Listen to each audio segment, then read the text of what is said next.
இன்றைக்கி நம்ம உருளைக்கிழங்கு போண்டா செய்கிறோம். உருளைக்கிழங்கு இந்த மாதிரி பீஸ் பீஸாக அறுத்துக்கணும். வேவிச்சு சுத்தமாக கழுவி போட்டு குக்கரில் விட்டு 2 விசில் விட்டு வேவிச்சு எடுத்து வச்சுக்கிறோம். அதுக்கு மேலே மஞ்சத்தூள் லைட்டாக போடுறோம். மஞ்சத்தூள் போட்டோமா முதல் 2 சிக்கன் மசாலா இப்படி போடுறோம். நம்ம காரம் எவ்வளோ சாப்பிட்றோமோ அவ்வளோ போட்டுக்கலாம். போட்டு இப்படி பிணையணும், உதுத்து விடணும். உப்பு கொஞ்சம் சேர்த்திக்கலாம். சாப்பாட்டு உப்பு நம்ம எவ்வளோ உப்பு சேர்த்துறோமோ அவ்வளோ உப்பு போடுறோம். இப்படி போட்டு உதிர்த்திக்கணும். இந்த மாதிரி உதிரியாக பிணைஞ்சி வச்சுக்கணும். பிணைஞ்சி வச்சுக்கிட்டு வெங்காயம் இந்த மாதிரி வெட்டிக்கணும். அப்புறம் கொத்தமல்லி தழை, கருவேப்பிலை இந்த மாதிரி அறுத்து வச்சுக்கணும். கொஞ்சமாக இஞ்சி, கொஞ்சம் பூண்டு, ஒரு பல் எல்லாம் பொடி பொடியாக அறுத்து இப்படி வச்சுக்கிறோம். இப்போ உருளைக்கிழங்கு போண்டாவுக்கு நாம் அதை தாளிக்கணும். இப்போ நாம் உருளைக்கிழங்கு போண்டாவுக்கு எண்ணெய் கொஞ்சம் போடணும்.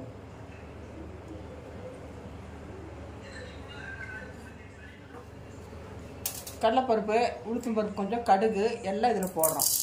இப்போ நம்மளுக்கு உருளைக்கிழங்கு எவ்வளோ இருக்குதோ அவ்வளோ கடலைப்பருப்பு, உளுத்தம்பருப்பு சேர்த்திக்கலாம். பூண்டு, இஞ்சியுமே இப்படி போடணும்.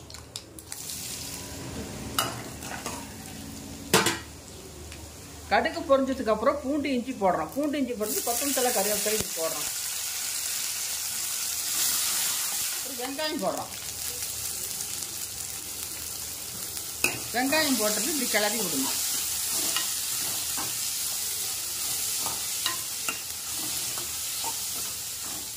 வெங்காயம் வணங்கக்குள்ள கொஞ்சம் உப்பு சேர்த்துக்கலாம். கொஞ்சம் போடணும். அதோட சிக்கன் மசாலாவை கொஞ்சம் அப்படியே தூவி விட்டுடலாம். கொஞ்சமாக தூவினால போதும். அதுலேயே காரமெல்லாம் இருக்குது.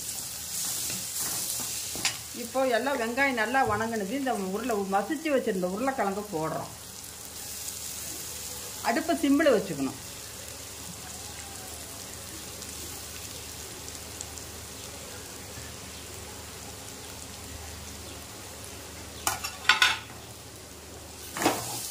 போட்டு இப்படி நல்லா கிளறி விடணும். நல்லா கொத்தி விட்டு நல்லா கிளறணும்.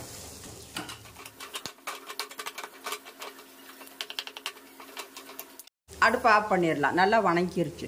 வணங்கினதுக்கு அப்புறம் அடுப்பை ஆஃப் பண்ணிட்டோம். இப்போ அதை எடுத்து சின்ன சின்ன உருண்டைகளாக பிடிக்கணும். போண்டாவுக்கு மாவை நாம் சல்லடையில் போட்டு சளிச்சுக்கலாம். இது கொஞ்சம் சோடா போடலாம். சோடாப்பு இவ்வளோ போட்டாலே போதும். கொஞ்சம் தண்ணி ஊற்றி கலக்கணும். மாவுக்கு கொஞ்சம் உப்பு கலக்கணும். கொஞ்சமாக போடணும். ஏன்னா மசாலையும் உப்பு இருக்குது. இதே போதும். தோசை பதத்துக்கு இருந்தால் போதும். எண்ணெய் ஊற்றிக்கணும். எண்ணெய் காஞ்சதையும் போண்டா போடுறோம். எண்ணெய் காஞ்சதையும் உருண்டை இப்படி பிடிச்சி வச்சுருக்குறோம்ல, அதை மாவில் இப்படி எடுத்து வைக்கிறோம். மாவில் எடுத்து வச்சு இப்படி எடுத்து அது மேலே மாவு அது மேலே போடுறோம். போட்டதையும் எடுத்து எண்ணெய் காஞ்சதையும் ஒரு கணக்காக தான் எண்ணெய் காயணும். எடுத்து போட்டால் உருளைக்கிழங்கு போண்டா ரெடி.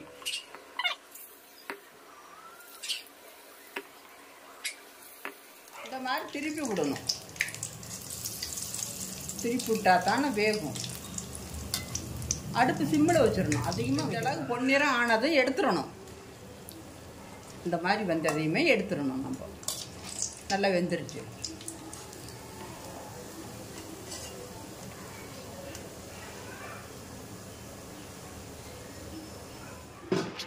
உருளைக்கிழங்கு போண்டா ரெடி. நீங்கள் குழந்தைகளுக்கு செஞ்சு கொடுக்கலாம், பெரியவங்களும் சாப்பிடலாம். நீங்களும் செஞ்சு சாப்பிடுங்க. எல்லாத்துக்கும் சொல்லுங்கள்.